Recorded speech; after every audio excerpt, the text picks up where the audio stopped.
Habang naghihirap ang bansa dahil sa krisis sa langis, muling binuhay ng isang bagong kasal at ng kanilang pamilya ang isang lumang tradisyonal na pasilidad.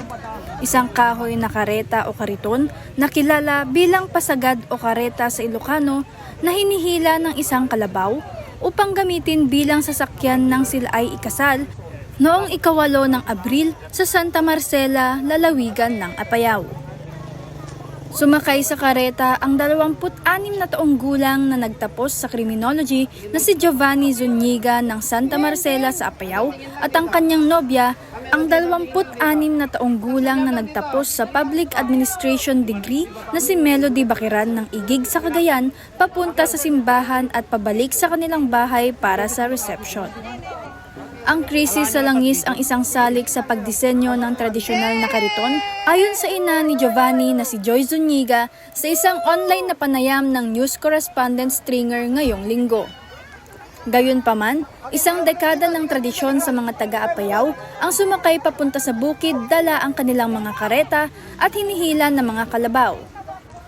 Ang kareta na gawa sa kahoy ay pinalamutian ng mga bulaklak at iba pang palamuti habang isang bangko ang inilagay sa gitna para sa magkasintahan. Ang kariton na gawa sa kahoy ang naging sagot sa krisis sa gasolina sa halip na ang karaniwang mga sasakyang de gasolina o de diesel aniya. Ang simpleng kasal ang pangarap ng magkasintahan sa halip na gumugol sa magarbong pagdiriwang, dagdag niya.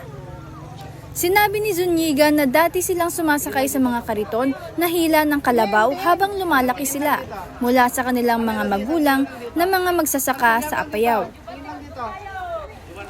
Sinabi ni Zuniga na ang kalabaw ay isang simbolo ng pagsusumikap, pagtsatsaga, lakas at katatagan na sumasailalim sa diwa ng agrikultura ng mga Pilipino.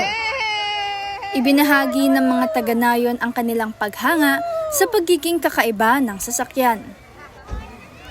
Sinabi ng mag-asawa na nakatipid sila mula sa paggastos ng malaki sa tumataas na presyo ng gasolina.